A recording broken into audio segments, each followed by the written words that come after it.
Hello and welcome to the 114th episode of Growing Up Geek, the weekly podcast for geek entertainment and nostalgia. My name is Brad and I am joined as always by my nerdy brother, Rob. Potatoes. How you doing, man? It is a fine day here. It's St. Patrick's Day as of this recording. We are actually Irish, and I could care less about this. Is that okay? Well, I mean, first of all, you didn't go to college. Oh, true. Interesting statistic came out, which was that the more educated a person is, the more likely they are to drink. Weird. And like at first you're like, that's a weird thing, but it's not the more educated. It's if you went to college, you're more likely to drink. Let's narrow that one down, yeah. And you're also more likely to be aware when St. Patrick's Day comes around. No, Amber even said, like, are you going to wear something green to work? I totally didn't. I'm wearing, like, blue and white. Our grandfather, his last name is Fitzpatrick. Can it be more Irish? He's 100%, Yeah, he has been to Ireland to meet family. I've been to Ireland. Yeah, exactly. No, yeah. I love your story about Ireland, by the way.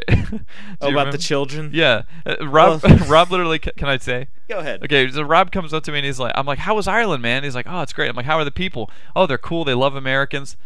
And, you know, but they're a lot like the kids here, you know. They just walk up to you and go, Gefunterfausen. And you did this quivering motion with your entire body. And I'm like, that is completely unlike anyone here. I just love that was the... Yeah, well, my point is that the culture is always pretty different anywhere you go. Like, because I traveled all around Europe for that. It was like a choir tour. Everywhere you went, the people were different. You know, like the grown-ups were like, oh man, I don't know how I feel about these loud Americans, or like there's always something different. But children were always the same, which was they just wanted to play, they just wanted to get messy, or just, you know, whatever. But it came out as me quivering and going, Gefunterfausen. Yeah, I've never forgotten that. By the way, like my girlfriend made the observation that people are celebrating this St. Patrick's Day like all week because it lands right on Wednesday. And so they're like, it's sort of like the female version of a holiday. You know how girls will have a birthday week? I guess so. Or sometimes a birthday month or even year in some scary cases. Yikes. What it sounds like an Indian wedding. Right, yeah, exactly. But people are celebrating the weekend before. Right. People are celebrating on Wednesday, and people are celebrating, no doubt, the weekend after. Yep. Well, Gefunterfausen to our Irish friends. Children. Not Irish, I'm sure at all. But so, brother. Yes, brohim.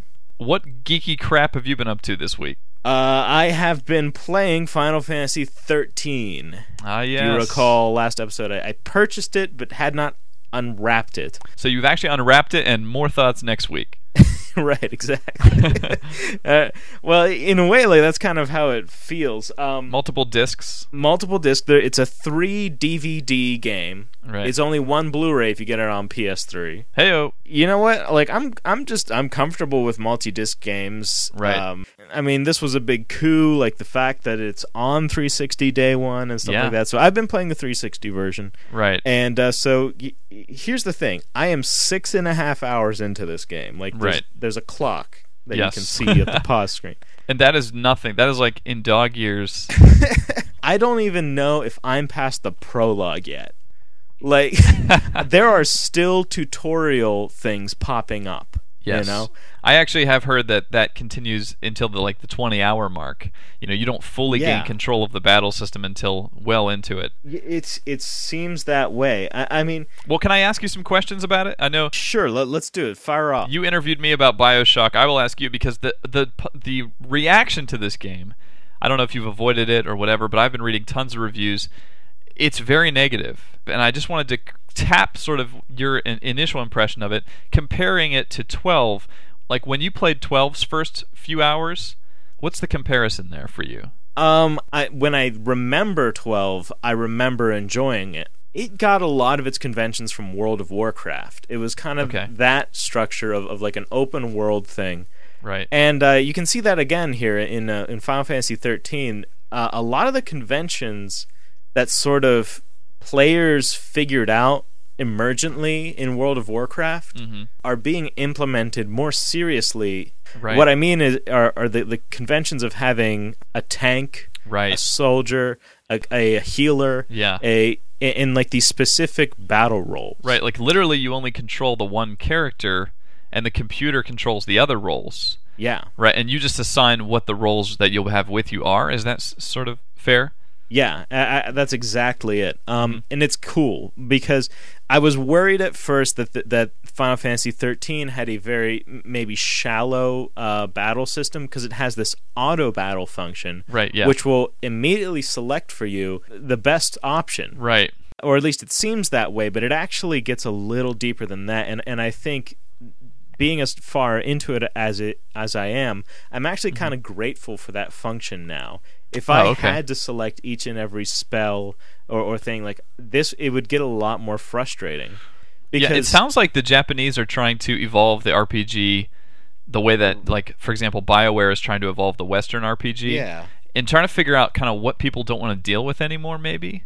Yeah, like it's. But is it to a fault? Because a girl at work mentioned that she doesn't feel that she has very much control over it. Do you feel that way? Maybe, but like I guess that you have to kind of pull yourself out. Like in Final Fantasy 12, the feeling was that you were controlling one character, and that you were essentially that character. Like that's the impression you were given during the battles. Final Fantasy 13, you're not so much controlling the character. You shouldn't think of it that way. Sure. And I think they do a good job with switching up which character you're playing as enough to sort of rid you of that sympathy with a specific character. Rather, you're changing the overall kind of meta battle that's going on about switching roles. Like, that becomes the strategy. Is like, okay, this turn I'm going to have everybody attack. Next turn, I'm going to have this person heal, this person attack, and that person buff this person. And you're switching very rapidly between the roles that people are playing. It's not like in Final Fantasy 12 where you were almost like pre-programming people and then going into battle and just kind of letting everything fall where it would. This is very actively changing roles during battle. Like I said, like sometimes mid-turn, you're switching the roles. Okay. But it's because it sounded like the exact opposite the way she was describing it. Well, like it was just it's all set up and you're controlling this one guy and you have very little, almost like pressing A the entire fight. It seems like that at first. The first 3 hours maybe. See, that's the hilarious thing about these reviews. Right. I've read about a dozen reviews and they all say for the first 20 hours, and you're like, my God, that's no small feat, to put in that much time. Yeah. If you're not going to enjoy that time, And that may be to the discredit of this game, but although I am kind of appreciating the slow leak of information, it really kind of seems to introduce a new concept, let you play around with that concept, get it rolling, and. So let's talk about that, the slow leak, as it were. What about the story? Like, are you interested in the story? Well, yeah, I will tell you. Go ahead. Whenever I started playing this game, there quickly appeared a question mark above my head. Just and then slowly over the 6.5 hour period, that has been turning into an exclamation point. Because I've been grasping what's been going on, and like Penny Arcades ran this comic where it shows 4 panels. Well, you don't have to describe it; people have probably seen it. But yeah, it's making fun of the namings system, which is like Lisi and Falsi and all the weird. Yeah, and then it's like Nick Lachey. Yeah, Nick Lachey. Are you feel confused? You feel just as confused. Yeah, of course, because whenever somebody's like, I have to find my sister. She's a Lassie, right? And there's this reaction, and then the person is like, rather than saying "What's that?" they go, "A pulse Lassie," and you're just like, "Can someone help me out here?" So they literally just drop you right in. But you know what? You start to realize is you have to kind of trust that it's going to unfold because it does. It does eventually start to reveal, rather than just blatantly explaining what things are. But it starts to reveal what things are, what that means. So the story is that there was this war between kind of these 2 planets almost, right? And these things called Falsies, which are like gods almost, but each one ruled each thing, and then to be a servant of it, you gain these powers, but there are these consequences. Right. So then you start to get it. You're like, oh, okay, I'm understanding now. 6 hours in. 6 hours. It's like well, the old Mystery Science Theater, like hobgoblins. 3 hours in. You know what? You could criticize it for that, but in the same way, I could almost compare the way the story unravels as the way the story in BioShock unravels, which nobody complained about, but it was all mostly told through the settings. Right. You know? Like, a lot of the events that happen, or a lot of places you end up, are doing just as much to explain the story as the characters' dialogues. Right. You know, the characters aren't acting like newcomers to this world. They're acting like they've been there, they live there. So they kind of just narratively lead you through a way to have the characters reacting to things, and so you're picking up on what it is. It's Final Fantasy, man. It's no shabby, like Blue Dragon, Like oh, yeah. Sorry, Blue Dragon fans. Well, last question is about the music, because obviously that's your area of expertise. This is not the same guy as the old school games. Can you tell? Yeah. Oh, yeah.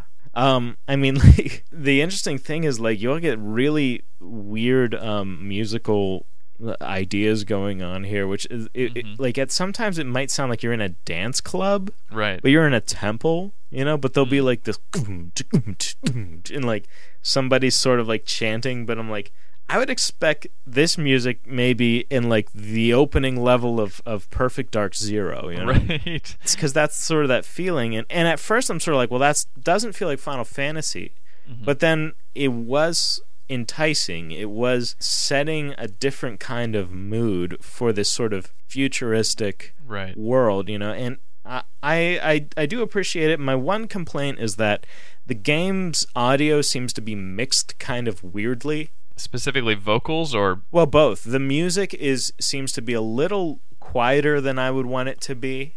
Right. And the vocals, rather than you walking up to people pressing X to initiate a conversation, they'll just automatically say something if you walk near them, which is cool in one respect because it makes for this sort of like people rambling to themselves. You don't have to like waste pushing buttons on them. They'll just say it as you walk by, and it creates atmosphere. But when you want to hear something specific, like a party member observing something and going, what's going on over there?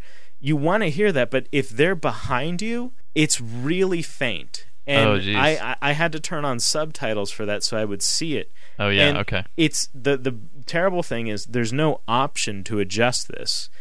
I mean, that's in any game. Like, that's settings 101. So it sounds like there's enough here for you to keep pushing through. I'm enjoying this game. I will continue to play it. I'd like to hear some impressions after you finish it, kind of come back and revisit the whole experience, because people are saying it gives off a bad impression initially, but it does sort of ripen or grow into something. That's really the feeling that I'm getting, and that's kind of what I want to push. Anybody who's wondering if they should buy this game, I think yes, you should. And trust that this is a Final Fantasy game, and that it will turn out to actually be worth your while. It's that whole risk versus reward thing we talked about before with Dollhouse and all that stuff, where it's like, how much time do I have to put in of crappy time to get enjoyment? And you're saying it's not that bad. Yeah. I mean, the one thing is, I would not recommend this to somebody who is maybe kind of new to Japanese games. Right, yeah, you mentioned how Japanese it is. I had to really suppress my cynicism while playing this game, because everything is just, I don't know what it is about the Japanese. They love they love cute things. They're not so battle hardened. Like, everything doesn't have to be like a dude with a shaved head, right? And a scar. Like, they actually enjoy cuteness. The dialogue seems to sometimes want to lead to a one-liner, but it's not really an amazing one-liner. It's just like, mothers are tough, and you're just like, all right. It's weird, but what the revelation I had is kind of how far Western games have come now, where the feeling isn't really, that one is better quality than the other. It's really now cultural, where now playing a Japanese game feels the same as maybe watching a Japanese film or something, where there's a cultural boundary that you sort of have to understand is there, and then once you accept that, you can start to enjoy it on its own merit. Yeah, it sounds like there's a bunch of boundaries to your enjoyment of this game that you're going to have to check at the door, Right. It's like, do you love anime, et cetera, et cetera. Well, interesting. I'm looking forward, like I said, maybe after you finish it, you can give us your ending impressions. Yeah, I mean, I'll be playing it a lot. I may drop in here or there just what I'm going through, but yeah, we'll see. Cool, man. What was tickling your geek this week? Oh, God. Well, the geek that I have chained up in the closet, I haven't tickled him in a while, but I should check on that. But the thing that I enjoyed the most this week was looking at just a little bit of geeky news from the Windows Phone 7 demonstration that they did at, I think it was Mix Conference. I don't know quite how to say that, but they showed off Netflix instant streaming on their phone. Like, video streaming on the phone, which is the feature. It's funny when I go to the App Store on Android and I download like a Netflix queue organization app. Always in the comments, the first comments are always like, "This sucks. It doesn't even let me watch instant movies." And I'm like, "Well, duh."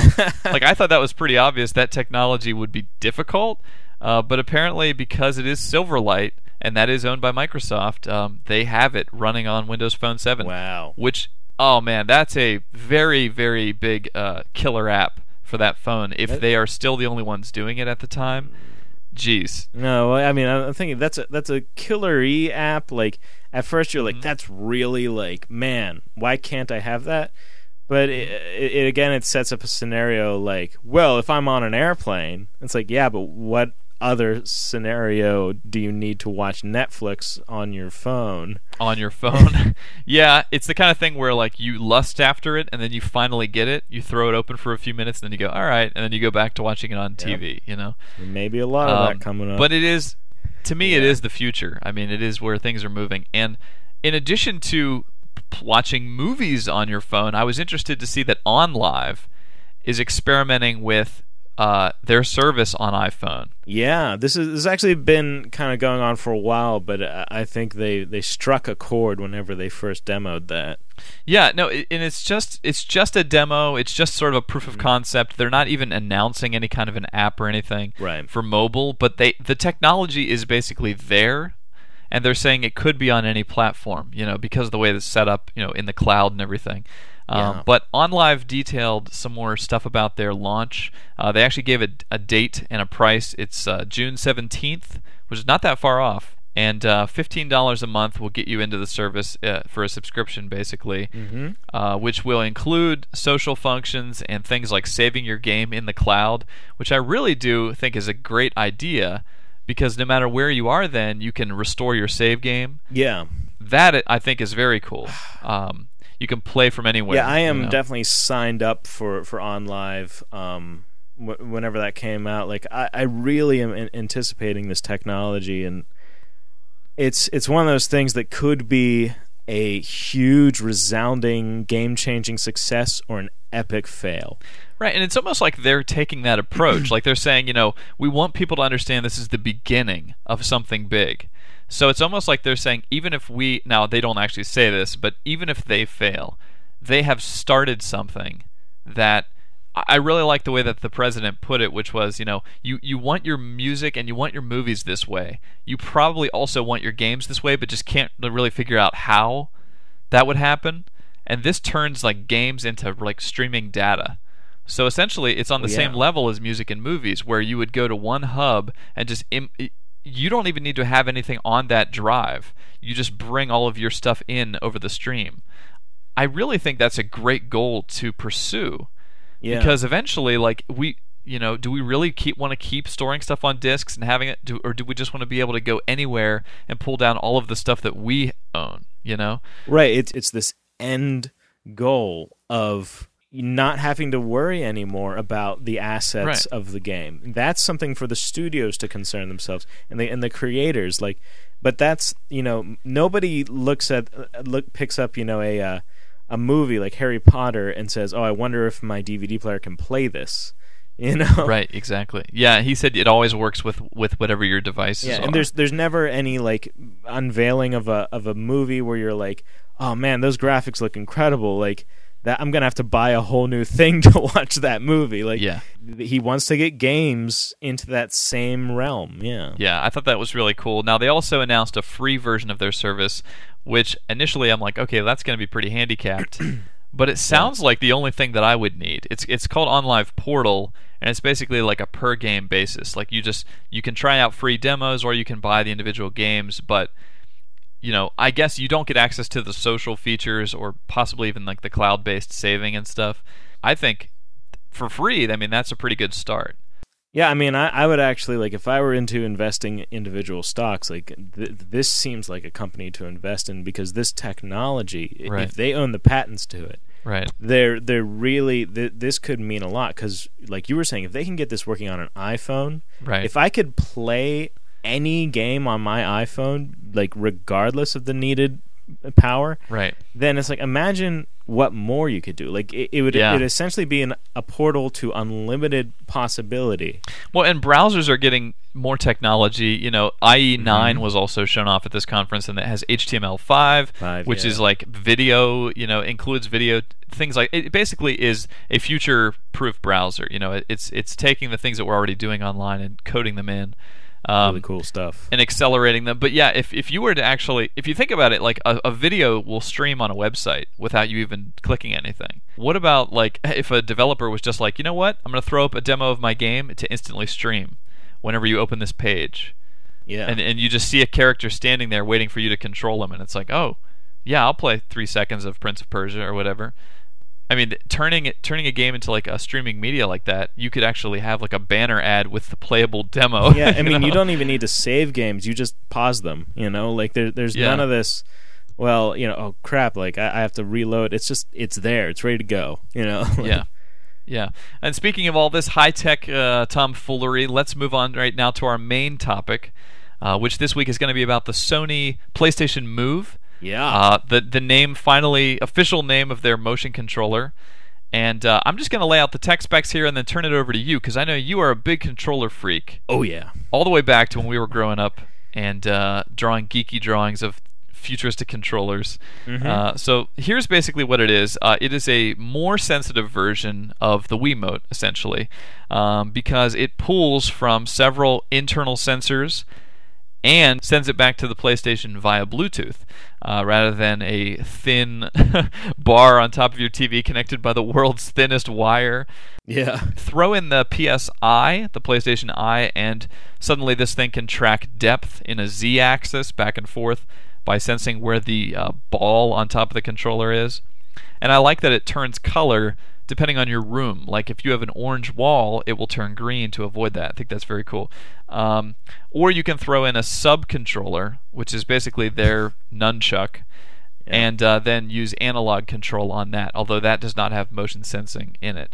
So a couple different configurations for this controller. Price, the only announced pricing so far is $100 for the Move wand, as you might call it, with the ball, and we'll call it the ball controller, plus the camera, plus a game. I think there's a reason why they didn't settle on that as the final name of the system. Yeah, the electric ball wand.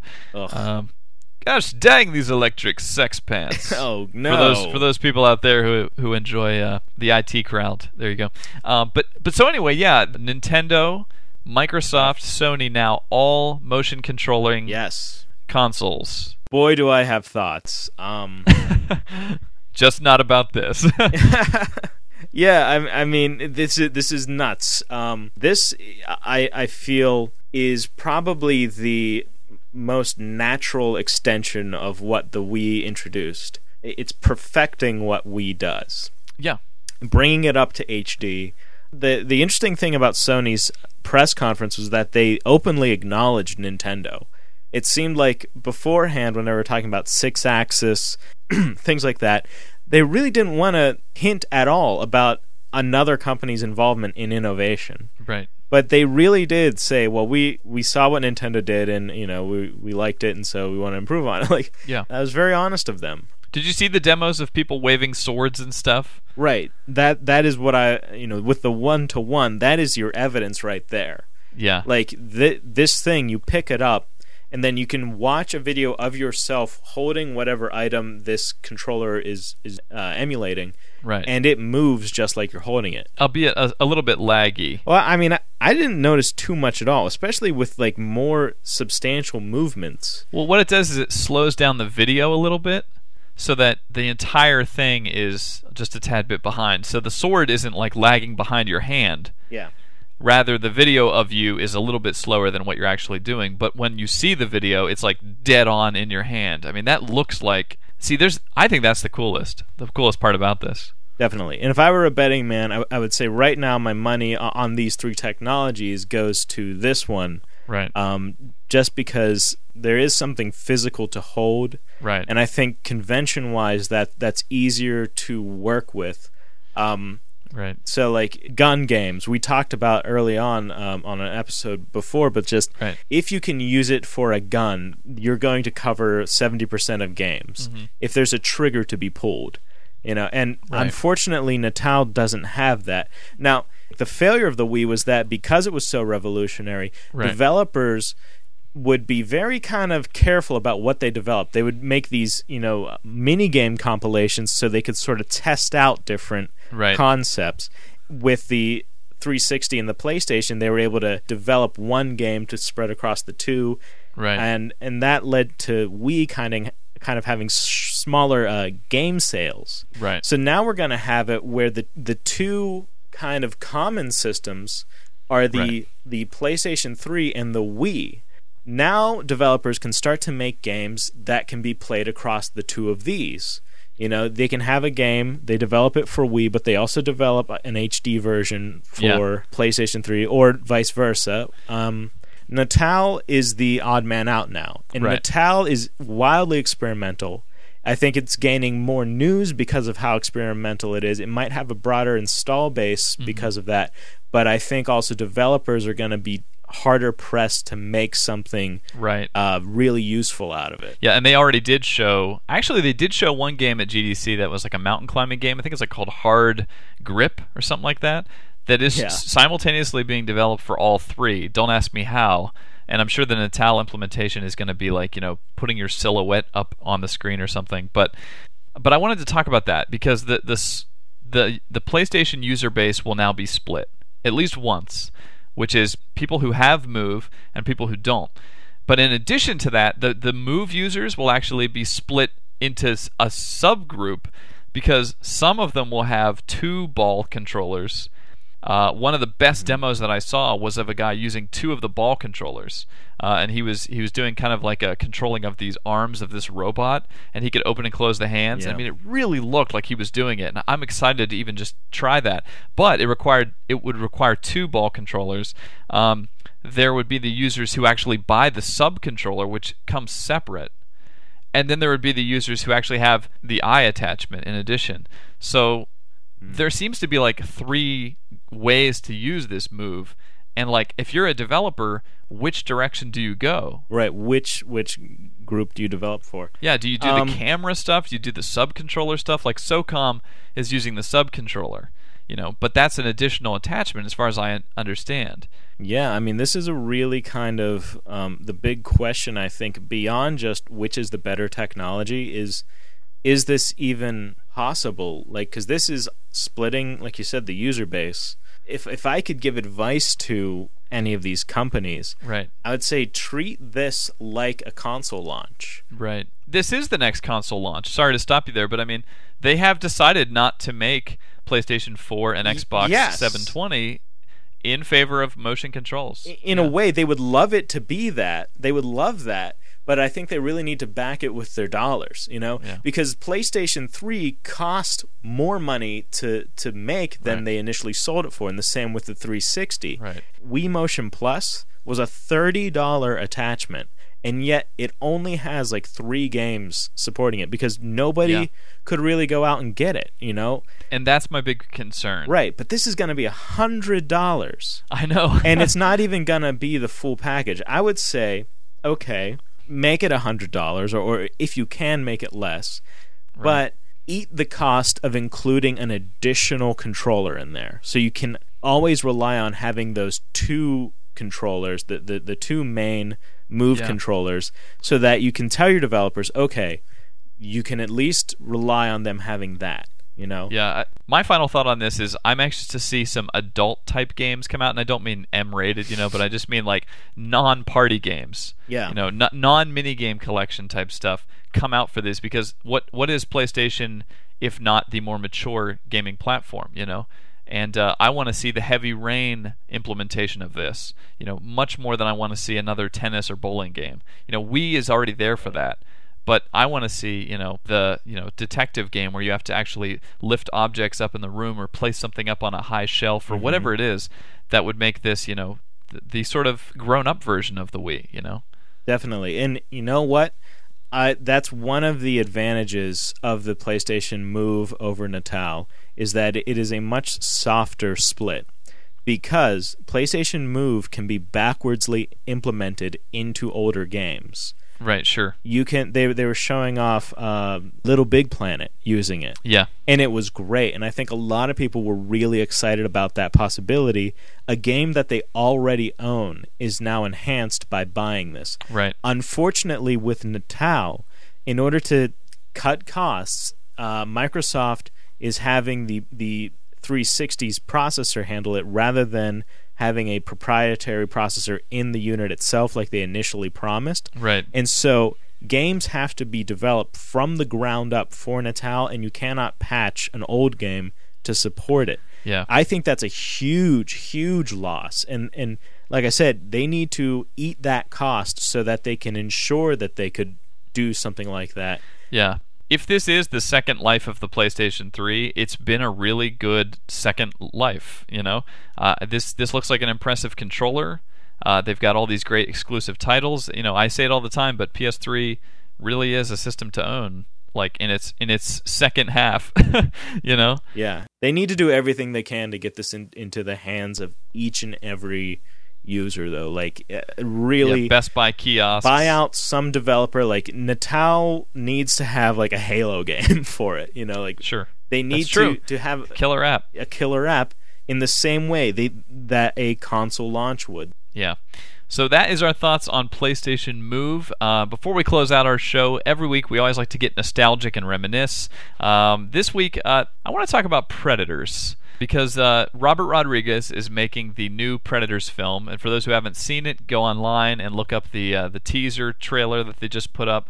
It stars Adrian Brody, and it's basically Rodriguez is saying it's not trying to be a sequel, it's trying to be, what if it was the first Predator film ever made, Yeah, it's a relaunch. By the time you're hearing this, they should have the official trailer out. Yeah, but there's a lot of footage in that teaser, and it sort of is a throwback to the original. I mean, there's even some sort of almost copycat moments in there. There's a shot of Adrian Brody covered in mud, or at least, with some mud on his face. And then there's a guy with a giant Gatling gun. So it's not a remake, but it is sort of a trying to go back to what was good about Predator. I just want to ask you, when I say Predator, what comes to mind? Oh, man. That was such a good movie. Was it? Well, dude, I think the creature concept is right up there with Alien, and that's why those two have been paired off so much, and quite literally. I agree that it's one of the best creature designs. Yeah, I mean they said for this new movie they went back and they got the original molds to cast, like for the Predator, and that's so cool. But I mean I can remember watching that first movie, like it was like the TV Saturday movie thing. Like as a kid, I wasn't able to watch the actual rated R version, but and they were like, oh, the jungle came alive and attacked him, and I remember having this idea. Well, what if he was sort of like this invisibly kind of bubbly thing? And then he turned out to actually be that, and the special effects blew my mind, and also my mind was blown because like I got to see something I imagined come to life. Oh, that's awesome. And just everything about that character was unique and iconic. I would say they snuck a extreme sci-fi kind of concept and highbrow sci-fi design into what is sort of a dumb action movie. You know what I mean? Yeah. Like a lowbrow action movie. I mean, if you Jesse Ventura, it's funny how many people have become governors or politicians who were in this movie. Right. You know, it's like I guess next we're just waiting for Carl Weathers to start running for president. You know, until finally the Predator himself. No, but no, yeah, it's like Jesse Ventura has a line where he's like, "I'm a sexual tyrannosaur" or whatever. It's just like it's sort of cheesy, you know, cheesy action tropes. But then it also has this crazy good monster. You know. Yeah, and just the battle between him and Schwarzenegger at the end. And the monster has rules. That's the thing. Right. Like just like aliens do things very instinctively and for a specific reason that you sort of figure out as you learn more about them. Like the Predator hunts for sport. Yeah. If you're not holding a weapon, I actually remember telling myself this when I would get scared, you know, when we were kids, is like, okay, if you're not holding a weapon, he won't kill you, you know? Well, yeah, as if a Predator would emerge at the moment I'm watching the VHS copy of the movie Predator. You know? Yeah, and I think that's kind of where things started to break down with like the later movies was that, I mean, when you have a monster that has a system, it's not just chaos. It feels controlled. It feels like you can do something about it. And there's even in a horror movie, the audience, like, they can be scared, but you don't want to make them like actually uncomfortable about the story, you know? Right. Like that's one of the terrible things about like the Final Destination movies is that it's all chaos. It's like at any moment a thing could fall down and kill a person. And yeah, it's scary, but it's also stupid. This is like a person died and they died for a reason. Yeah, I like getting into the mind of the Predator. Over time you see, and I like that they show him like off by himself, healing himself and that kind Predator of vision, like they showed like the heat thing. Yeah, the whip sound. I actually read the Batman versus Predator comics, and so good. Yeah, they were cool. And you know, you have the ultimate sort of detective tracker hero versus, you know, a detective, like not a detective, Predator detective PI. God, that's when the series really, fedora.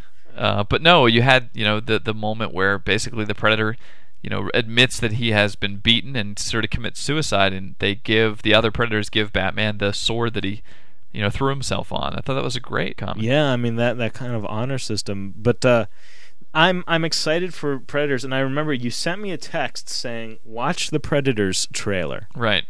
And I didn't know what it was, but immediately I was just like, "Good," because I, as a kid, wrote a kid version screenplay of a movie called Predators. No way.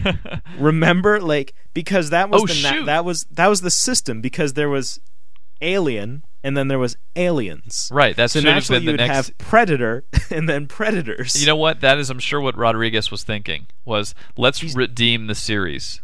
You know, he's tapping into that. Yeah, I mean, and it looks interesting. It kind of looks like Pitch Black almost. It does, yeah. I think it takes place in the future. Like they arrive on a planet and it might be the Predator homeworld, because they show like Predator dogs. Yeah. Which is an odd I believe concept that too. is what it is, but it's interesting that it's specifically not the Predator homeworld from Aliens versus Predator, which is kind of like this, you know. Oh shoot, the Aztec thing? Yeah, it looks like some sort of Klingon homeworld. Like, I never even saw those movies. I know you hated Requiem. Yeah, jeez, don't bother seeing them. They're awful. They're awful. And these look great. This looks better to you? Well, yeah, because he's going for the cast, he's going for the monsters. Adrian Brody is a great choice. Like, he can actually act, and he's thin. He's not like Arnold. Yeah, they chose him specifically because he's the furthest thing from Arnold Schwarzenegger you can have. You know, like, well, we have this huge hulking Austrian man. Well, what do? Thin, lanky Jew. I like it. And that should be the subtitle of this one: Predators, Thin, Lanky Jew. Yeah. And you have like him like with the crosshair on him. Like, yeah, well, I enjoyed all that stuff. I think he plays piano for the Predator. That's how he beats him. Yeah, I'm trying to check my enthusiasm, but I'm definitely excited about that. I hope that he's kind of an intelligent character who can try to outwit the Predator in different ways, because man, that's the thing. Like the ultimate hunter following you. There's a thrill there in trying to figure out how to get away from them. Now, do you feel like it's cheapened by having multiple predators? You know, like the predator has always been thought of as sort of this singular monster. No, I do think that cheapens it. Yeah, adding more of something never makes me excited. Because there's only one, and so when there's one, you need ingenuity. And the Predator's ingenuity was kind of always his trademark. Like, he would take a scorpion and crush it to heal his wounds or something like that, you know? Right, yeah, whatever he did in that moment. Yeah, with his weird, like, long nails. But, yeah, I do think that cheapens it a little bit, because as soon as you start adding more and more and more, it's like, how do they get out of this situation? But then again, the aliens were, to me, the Predator is a guy, whereas the aliens are a group. Yeah. You know, it's not like I hear like there's one hero alien necessarily. Right. You know, they're just a hive, whereas the Predator to me is like one genius out there. So we'll have to see how that works out. But yeah, that is certainly a strike against it. Yeah, I mean, I almost feel like one of the things this movie has going for it is how awful the past two movies have been. Oh yeah, the past three, can't be that bad. Really, like Predator 2 was all right, but it wasn't great. I mean, this. Not really. It had the alien skull, and that was about it. I have that desktop wallpaper, and that's about it. Really, the Genesis game obviously was the best point. Exactly. But I have a feeling that people are going to be going to see this and being like, it's probably going to be crap, but whatever. And then they'll probably walk out like, you know what? That was really good. I can't wait to see this. Like, especially like I'd like to see this with you if we could. Just go back to those old times and hey, whatever. Maybe it'll be awesome. Crack open a Hot Pocket. Yes. And pull out your script to Predators and read it out loud during the movie. It'd be great. A giant ship goes barreling through the cosmos. Yeah. When most kids write, I notice when we did this a lot, I'll say this and then I'll finish out, but when most kids write stuff like that, it's always just a complete rip-off of what's already in the thing. Yeah. You know what I mean? Like Star Wars 5. Okay, Luke and Darth Vader fight again, or whatever. And it's just never original. Like, and there's no narrative. It's just descriptions of things. Yes. Like I was like, the black captain walks onto the deck of the starship Nebulix, and exactly. He's also an admiral, and like the shape-shifting first officer. Like, yes, send your Predator letter art into GamePro magazine or whatever. Show him impaling Mario. Oh God, they did that all the time. They constantly had odd crossovers on the cover of those letters, and it's always like Mario getting killed. Anyway, that is going to do it for this week. If you would like to send us an email and participate in the show, you may do so. Our email address is mail@growing-up-geek.com. You can follow us throughout the week on Twitter at twitter.com/GUGBrad and GUGRob. And that's going to do it. Once again, my name is Brad. I'm going to bleed you real quiet like. Yes, I loved that. Gonna have me some fun. I'm going to have me some fun. And I am Rob. Yeah. And we'll see you next week.